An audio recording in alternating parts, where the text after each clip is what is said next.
Hello guys, welcome back to this new video.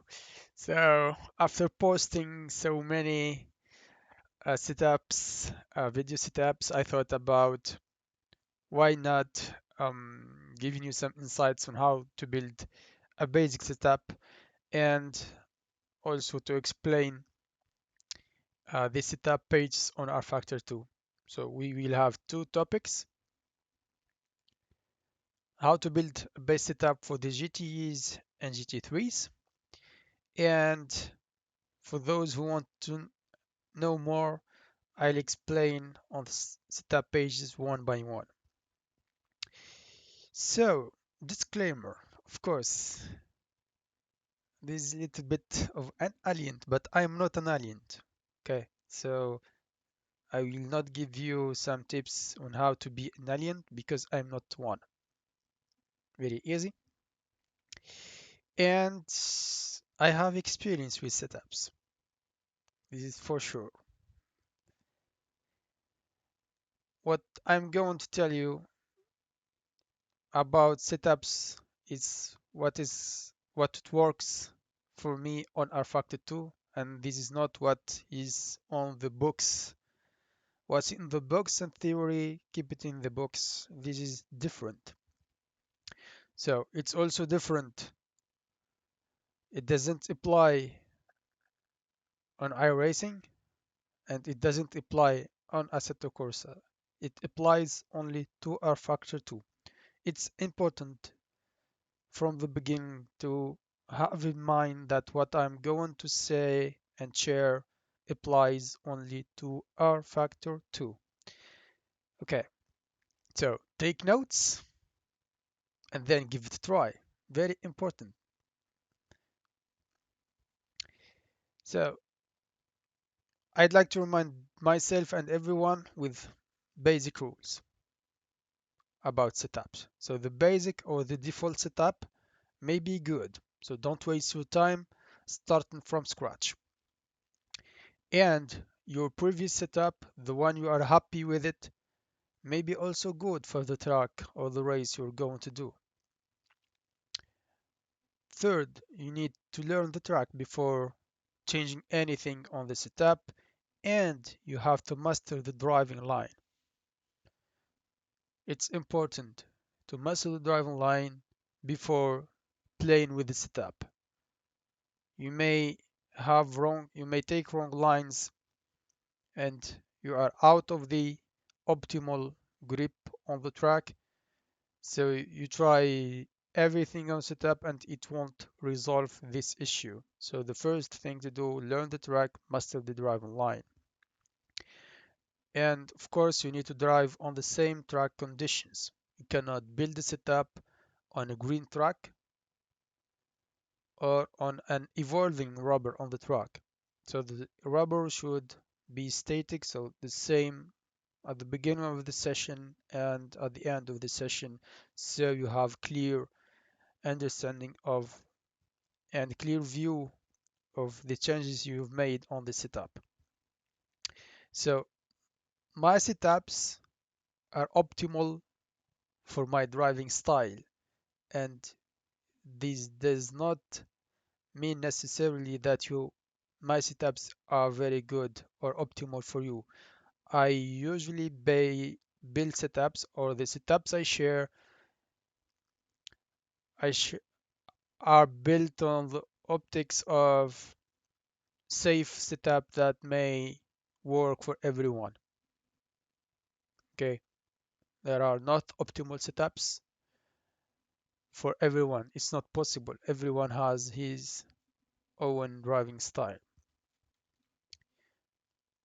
Okay, so let's start by the GTE's basic setups. So these are baselines or tips on how to quickly build a basic setup if you are not happy with what you've got. So spring rates, these are the more used values as spring rates. At the front, it varies between 2020 and 28. It depends, of course, on the track. and it depends on the turning capabilities you need for the track. 2020 you turn much more, you brake much better. 2080 you have more reactivity, the cars flow your direction much easily, but you will have more understeering and more stability. And at the rear you can use between 180 and 260. 180 it's soft, so you have better traction out of the corner and more stable rear car, rear tire at the rear, less heat on the rear tires also. But it may be you may feel the car does not like to turn at all, so you may have some understeering. So you stiffen the spring rates to 200, 220, 240, or 260. It's it's very rare to go above 260 because the car will feel a bit very difficult to drive. Ride height. It's very important for the GTEs, and the values I usually use are between 5 centimeters and 6 centimeters at the front and the rear. And the rake is usually between 0.5 centimeters and 1 centimeters. So the rake is the difference between the front and the rear. But bear in mind that the lower the ride height, the more reactivity you get from the car. It's faster with lower ride height, but it may be very difficult to drive. So it's up to you. You can increase the ride height to have more stable car, and you need to find the balance between the rear and the front. Antisway bars. So it varies a lot. So between detached front anti-sway bars, it may work for some trucks, but usually you go with sway bar between P1 and P4, and it actually also depends on the car. Some cars with P2 it's very difficult to drive, and other cars P2 it's fine. Okay, it really depends on the car. Ferrari, for example, GTE with P4 it will not turn at all. So you will need for the Ferrari, for example, detached P1 or P2 maximum. And at the rear, the most cars use detached anti-roll bars, but for example, the Ferrari, it doesn't work. Detached anti-roll bars, it will not work on the Ferrari. So you may need to increase to stiffen it to P1, 2, or P3, maybe P4 if you can drive the car. Pacers. Pacers in the GTs are also important. Uh, the values I use generally between 0, so no pacers, or maximum of 1.5 centimeters at the front and 0 at the rear, or maximum 0.5 at the rear. I use pacers when I need to stabilize the car. So when I need to stiffen a little bit the springs, because breakers reduces the springs travel. So the lower the springs travel, the more stiff are the springs. So if I need to stabilize the car on braking on high speed cornering, I will add breakers, but on a bumpy track, breakers are very dangerous. Aerodynamic.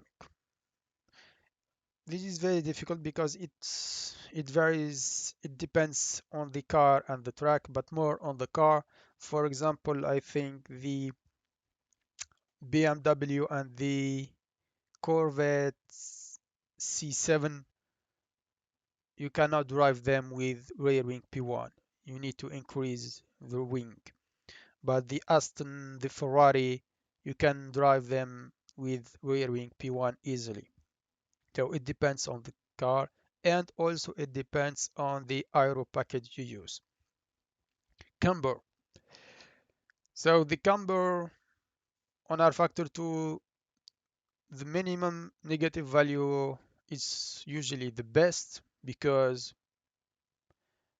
you will have lower tire heat, lower tire temperatures, lower tire wear, and um, better top speed with lower camber. So at the front, depends on the car and the track, you may use -2 or -2.8 at the front and -1 and -1.8 at the rear. So at the rear, when you have more negative values, traction out of the corner will be quite difficult. So try to minimize it as much as possible. So these are the basics for a GT setup. Now for the GT3s, it's a little bit different. At the front, the spring rates, we have positions. I call them positions because they don't have any other values. Uh, you usually go at the front between 2 and 4 position as spring rates and 1 and 3 at the rear.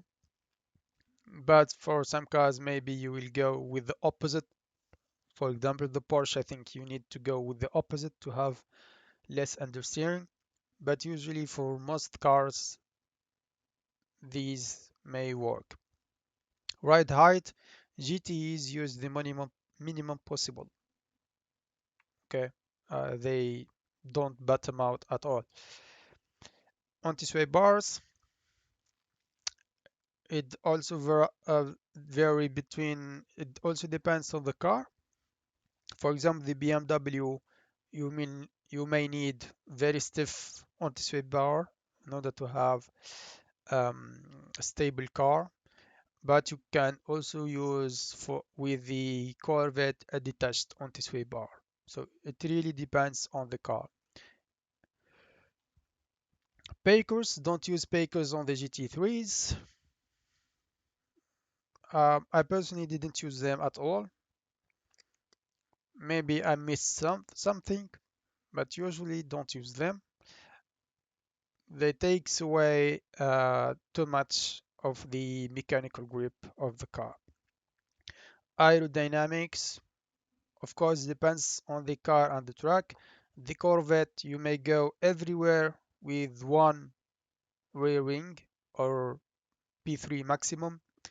With the Porsche, you will go with P7 minimum and P12 or P13 maximum. It depends on the car.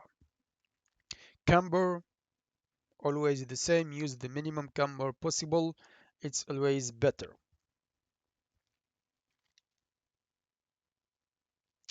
So these are my recommendation for a basic setup. Now we will see um, the setup pages. So you can stop the video at this point, and if you'd like to continue, you can continue. So the brakes, what we can change on this setup page is the brake bias and the max pedal force. So the brake bias, it depends on your braking. If you trade brake too much or a little, and it depends if it's a slow corner or a high speed corner. I usually change my brake bias during the race and depends on the corner. Blanking. Blanking is the opening to of the cooling of the tire of the brakes. Wide open, you have cold brakes. Closed blanking, you have hot brakes. When the brakes are very hot or very cold, you have poor braking performance. Max pedal force. So the higher the number of the force, the higher the braking pressure. So your braking distance will be shorter, but you have high risk of locking up the brakes. Gears. On the GTs and GT3s, you cannot change anything on gears, but here you go. Gear ratio, It depends on the track. For Le Mans, you will need a longer gear ratio, and the engine mixture depends on your fuel strategy. Very quite easy things to set here. Electronics, you have different values. It depends on the car. These are the um, default helps which they come with the car. Traction control, when on track, dry tracks, on the GTEs I use 0 or 2 as traction control. On the GT3s I use 1 or 4 maximum as traction control on dry tracks. When it's raining, I increase the traction control to 6 or 7 or 8. ABS used only on GT3s. Use the minimum before you start locking up the brakes. On dry condition, of course. On wet condition, use the maximum ABS.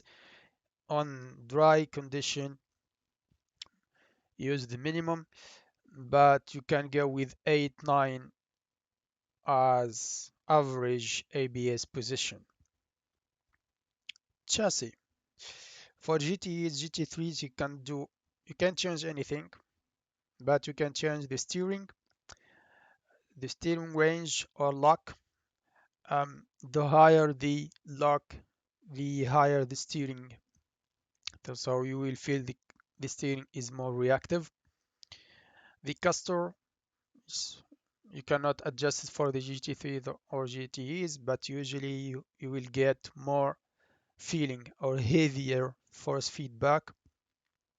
Weight distribution, um, for some cars like tattoos, maybe the LMP3, um, you have to find a balance that helps you avoid understeering or oversteering.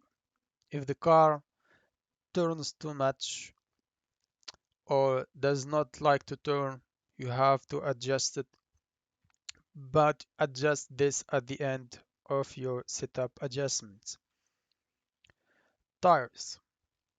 So the pressure on RFactor2, you put the minimum pressure possible. So there is no discussion about it. And the camber, you use always try the less negative values possible, are always better. And you can go with asymmetric camber.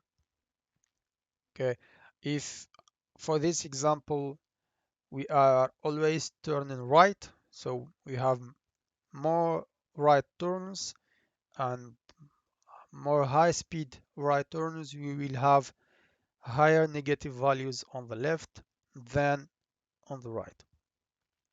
Tire compound, we usually use softs even at endurance races. Okay, medium tires are exceptional for GTs and GT3s because even you can double stinting the softs.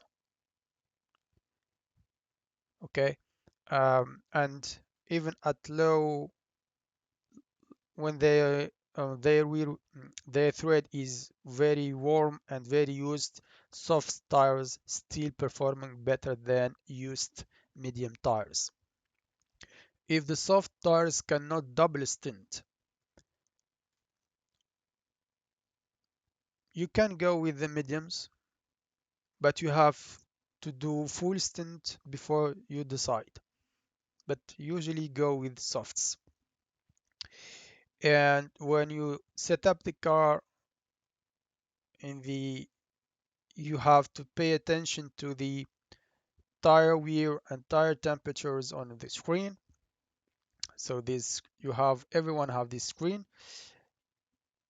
Usually when you have on the same side the same temperature and the same wear means that your setup is well balanced.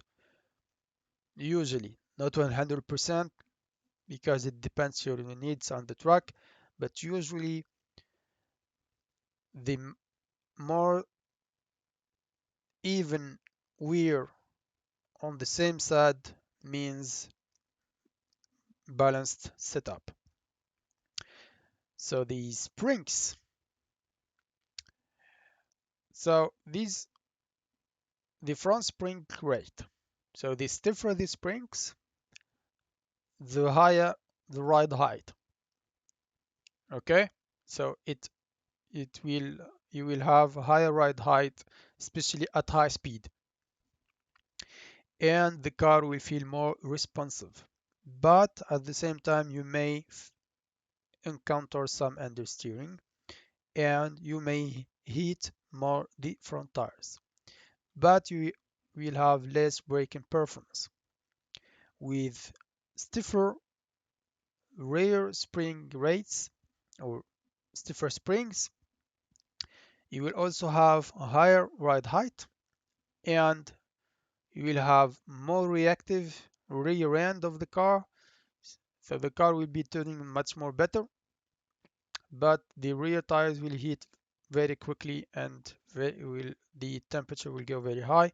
So pay attention to the rear springs on RFactor2, because the stiffer the rear springs, the less stable is the rear of the car, and the braking may become harder. So on the page, you will have the minus. When you click on the minus sign, it means you have softer springs, and the plus for stiffer springs. Antisway bars, the stiffer the bar, the more responsive is the car at some point. Very stiff, the car will not move at all, but you will have more understeering. Sometimes is needed, the understeering, because you'd like to stabilize the rear, but you have to check the whole balance of the setup. But front anti-sway bar, when it is stiffer, you will hit more the tires, and also you'll have slightly better braking performance. When you have stiffer rear anti-sway bar, you will have more oversteering, so more turning, and at acceleration out of the corner, you may have snap oversteering. So pay attention to this. So you may counter the snap oversteering by increasing the traction control, but sometimes it's better to have, not sometimes, but usually it's better to have more balanced car rather than increasing the traction control. Okay, so the higher the position, the stiffer the bar, the lower the position, the softer the bar.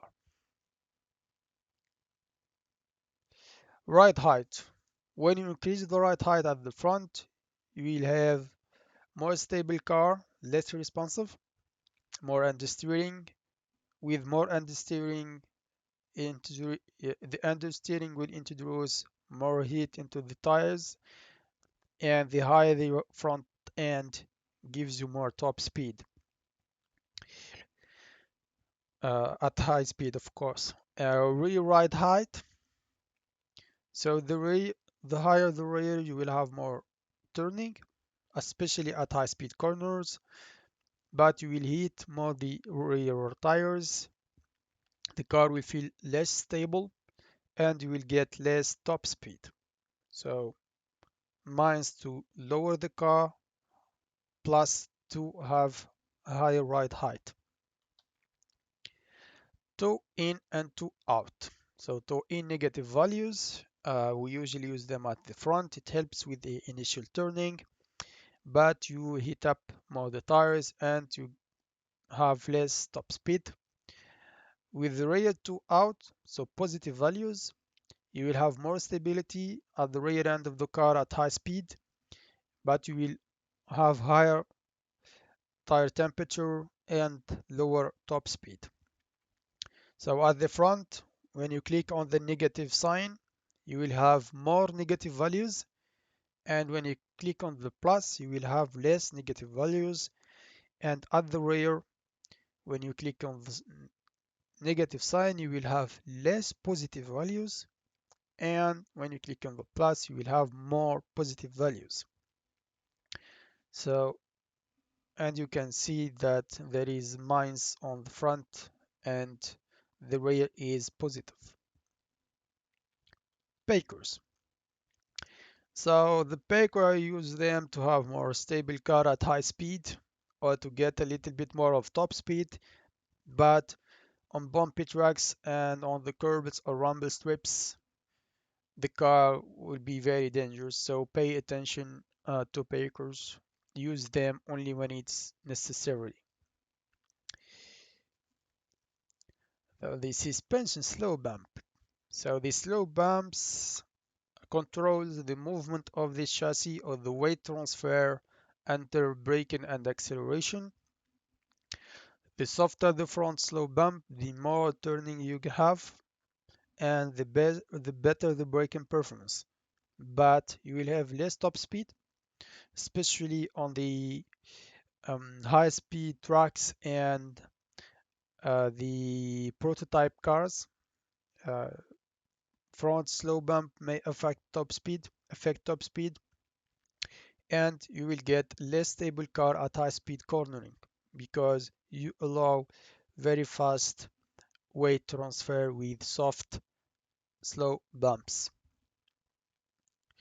And at the rear, the softer the rear slow bumps, you will get the better traction out of the corner, more top speed, especially for the prototype cars, but you will have less stable car at high speed cornering because of the weight transfer that occurs very quickly, but you will have also less tire wear. So the bumps, as usually on RFactor2, the minus sign for soft bump, the plus sign for stiff bumps. Slow rebound. It's it's the opposite of the front the bump. So the bump front bump the front slow rebound is control the movement of the front when you accelerate it. So the front will lift a little bit higher, will get a little bit higher. So when you have stiffer slow rebound, you will keep the more weight on the front. You will prevent it from going back, so you will get more turning, more stable car at the braking, and more stable car on high speed cornering. And when you have stiffer slow rebound, you will have better traction because you keep the tire loaded. You will have more stable car at high speed and more stable car on braking. And the same thing applies here on when you set up the car. Minus is softer and plus means stiffer. Aerodynamics, so the front wing so gives you more downforce at the front. With more downforce, you have more turning, more braking performance, and more stable car at high speed with sometimes understeering, but it depends on the rear wing. So you have to find a balance between the front and the rear wing. So the higher the wing, the less top speed you get. And the same thing at the rear. More rear wing, more stable the car, more understeering, and less top speed. Drivetrain, so the power. When you increase the values, so these parameters you can change them on the prototype cars. You will have less turning out of the corner and you will have more stable car when you are on the power. And coasting, when you increase the values, you will have more stable car off throttle or off brakes. So at the turn entry, it controls the behaviors of the rear tires. So the higher the values, the more understeering into the corner and off brakes and off throttle you get. So the preload, the higher the value, the more stable the car off throttle, especially at high speed corners. So it will introduce more understeering. So these are some insights or some impacts of these uh, setup parameters. Um, it's not an exhaustive list. I don't, this is not a complete guide on how to set up every parameters of the car. Okay.